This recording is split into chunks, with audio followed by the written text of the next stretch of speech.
congratulate Mr. Ahmed Tasneem Sahab, who gave one comment which is the justification of my presentation, and it is about water management. In the current situation, when we have 35 million acre feet being wasted in seawater, what justification we have to criticize India to stop our water? They can simply argument that you are wasting the water worth billions. Why don't you use that water for a useful purpose?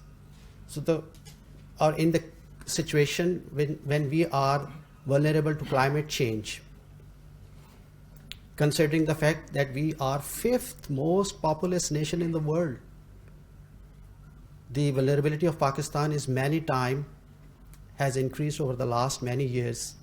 So water resource management is the key factor we need to address right now. So that's why I'm gonna share a success story which Arid Agriculture University Rawalpindi has persuaded over the last 5 years in the wake of climate change adaptation. Since we are in the Potwar region, so my focus of presentation is about a Potwar region area, Chakwal. We know that when we talk about climate change, we just, the bottom line idea is about the variation in temperature and precipitation. And logically, the concept which emerged from these two meteorological factor variations is the availability of water. But we often forget that 95% of the potential water which can be harvested, that vital resource is not yet tapped. So what we can do, just give you a glimpse that Pakistan is now among the top 10 countries with respect to climate risk. In 2009, we were 16th. Now we are among top 10. The changes which are taking place in Pakistan are that we know that deforestation is taking place, population is exploding exponentially, and yet we are wasting water, and many examples have just discussed by different speakers, and there is no awareness. Similarly, in this figure, you can see that the Pakistan is among those countries where there is water scarcity in physical terms. This means that water is available, but physically we are not utilizing that water properly. So water management emerges as a challenge. It continues to haunt us all the time. And as a researcher, I just want to give you some examples that how we can manage that water, and in translating that management, we have achieved some benefits. This slide will give you the idea of extreme weather events in Pakistan. You can see here that the frequency of extreme weather events are continuous. So they're gonna happen in the future as well. So are we ready to prepare for the floods, for the prolonged drought, for the delayed winters, for intense heat sessions? No, we are not. And that is the reason we are vulnerable to climate change. Pakistan is most vulnerable to climate change is because our economy is agri-based, and for agriculture purposes, the water is not properly utilized. The temperature variation which we are predicting for future are far more than the global average as far as Pakistan is concerned. And there are 60% of the areas which are currently receiving less than 250 millimeter rainfall. So they're gonna fall from semi-arid to arid regions in future. And we have low capacity and low institutional capacity to adapt. Much of our focus on research work is about other issues instead of water management. And that is the reason that for the irrigation water, we are heavily relying on irrigation water, which is 90%, and the rest of the water use for Pakistan is 5% domestic and 2% industrial. Now, this is very important fact that in terms of productivity for from land, Pakistan is among one of the lowest, falls in one of the lowest tiers. You see, from with respect to France, Egypt, and Saudi Arabia, our productivity is 2.2 tons per hectare. That is for land. But when it comes to water, we see that our productivity is 0.13 kilogram per meter cube. So with this low productivity and huge land available, irrigated land and rain-fed land, don't you think that water management is the key issue to focus? So can we enhance our water-based productivity, the column which I just showed you on the left side, can we enhance that? The answer is yes. We need to apply some field application systems like surface irrigation, subsurface irrigation, sprinkle water, drip irrigation system, so that the water productivity can be increased. And since I have mentioned earlier that I work in Arid Agriculture University, our prime focus, our vision is to enhance the climate adaptability or water use efficiency of the arid regions of Pakistan, and Potwar is the arid region. So we've focused on rain-fed agriculture. And I believe, and many of my colleagues believe, that from Pakistan's perspective, rain-fed agriculture has the highest potential to increase the water-based productivity. This is the concept diagram of rain-fed agriculture. You see, if I cannot see it properly, but the 3 blocks, if you have 4 hectares available and the area is relying on rain-fed, then you cannot use the rain for whole 4 hectares. Some of the area will be left out of productivity. However, if we use 2 hectares out of 4 and utilize the rain properly, it will increase the productivity.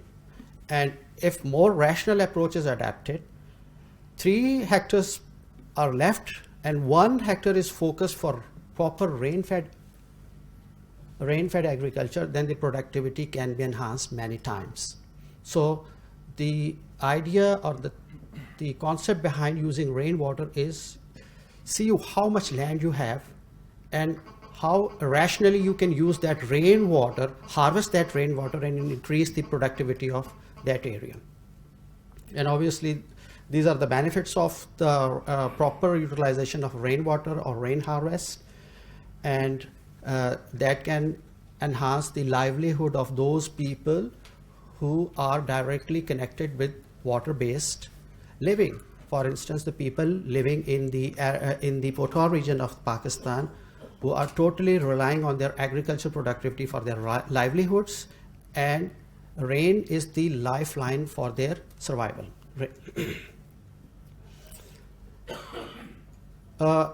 My topic of presentation was that can we manage water resources, and are we accepting that climate change is taking place? That is the question we should pose to ourselves. That as a nation, we have accepted that climate change is taking place, and if we have accepted this fact, then we can link this fact with the rain harvesting, particularly in the context of arid regions. In 1950, we had 5,300 cubic feet water available per person, but right now it is reduced to 1,000, and it is likely to reduce further in future. Unregulated groundwater exploitation has substantially decreased our groundwater resources. Deforestation is one reason, and higher cost and shortages of electric power is another reason. Mountain areas are deforested, so our groundwater is getting brackish. So irrigation system has many benefits, but we cannot rule out the potential of rainwater or rain harvest, and at the same time the rational use of irrigation water along with the wise use of rain harvest can have double edge benefit. So this is the mechanism for rainwater harvesting: the catchment, the runoff storage, and the target area where we need to apply that water for the enhancement of water-based productivity. And that can be used on farms, and I'm gonna share with you some techniques which we have used in Chakwal, where instead of using the traditional way of irrigation, we have used semicircular micro basins and half moon systems, and a latest system, Velarani system, which has improved the efficiency of water irrigation. This is the semicircular mechanism formation in Chakwal. Traditionally, it is used as a micro basin for the irrigation, and we have compared the micro basin irrigation with the Velarani system, which in connection with the Italian Agency for Research installed system in the Chakwal Agriculture Farm of Arid University, where we have achieved 30% efficiency in water-based productivity. And you can compare here that on the left side there was an old traditional system of irrigation, and on the right side there is a Velarani system in which a drip irrigation was introduced, which was totally mechanized, and timing of irrigation was linked with the soil moisture contents, which was controlled or manipulated by a technique called EnviroScan. And we have achieved 30% water saving and 30% water-based productivity. How we have achieved this? The solar system was installed on farm, and it was connected with the EnviroScan, which was meant for tapping the field capacity of the water for a depth of 100 centimeter. And that 100 centimeter, the data for the soil moisture content was transmitted through a system which was connected with a chip, and it was power regulated by solar system. So whenever the moisture was reduced in the soil to sub-minimum level, the energy driven irrigation system automatically starts, and it supplies the water through drip irrigation, not by flooding the field. And by the help of this automated system, the water was supplied through drip irrigation whenever there is a decrease in water content for a particular crop from sub-minimum level. And that's how it was perfectly regulated, and the wind speed and the moisture contents in the atmosphere, the humidity, the temperature, all those things were, the data for all those weather parameters were transmitted in from Chakwal to our lab in Arid Agriculture University, and we can real-time monitor what is going in the field. And that's how, with minimum supply of water, we were able to achieve the water-based productivity, which I have just mentioned is lowest among Southeast Asia, to 30%, and that is for maize and some orchards. So that is a solution for an area which is totally relying on rainwater. So water management is, I think, an indicator which can help us to minimize the risk of climate change. So in conclusion, I would suggest that innovative systems like Velarani system, which was perfectly adapted to a local condition like in Chakwal, can have promising results. Similarly, the existing unutilized resources, water resources, I'm referring here the 35 million acre feet which we are losing in the Arabian Sea can be used for those avenues which are still unexplored. And management of water resources to get maximum production per unit area where the drip irrigation can be feasible should be our focus.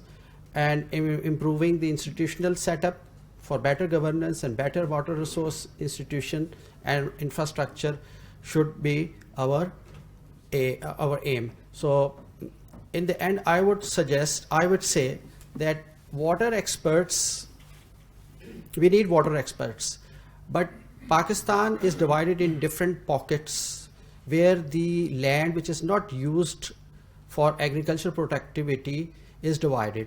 So the system which I have just mentioned is specifically successful for Chakwal area. But instead of applying those things on different areas of Pakistan, we need first of all to see whether this area can adapt those techniques, technology-based techniques, and without feasibility analysis, we cannot go there. So in my opinion, feasibility analysis for all those all those areas of Pakistan where the agriculture productivity is possible and unarable land can be converted into arable areas should be our aim. Thank you.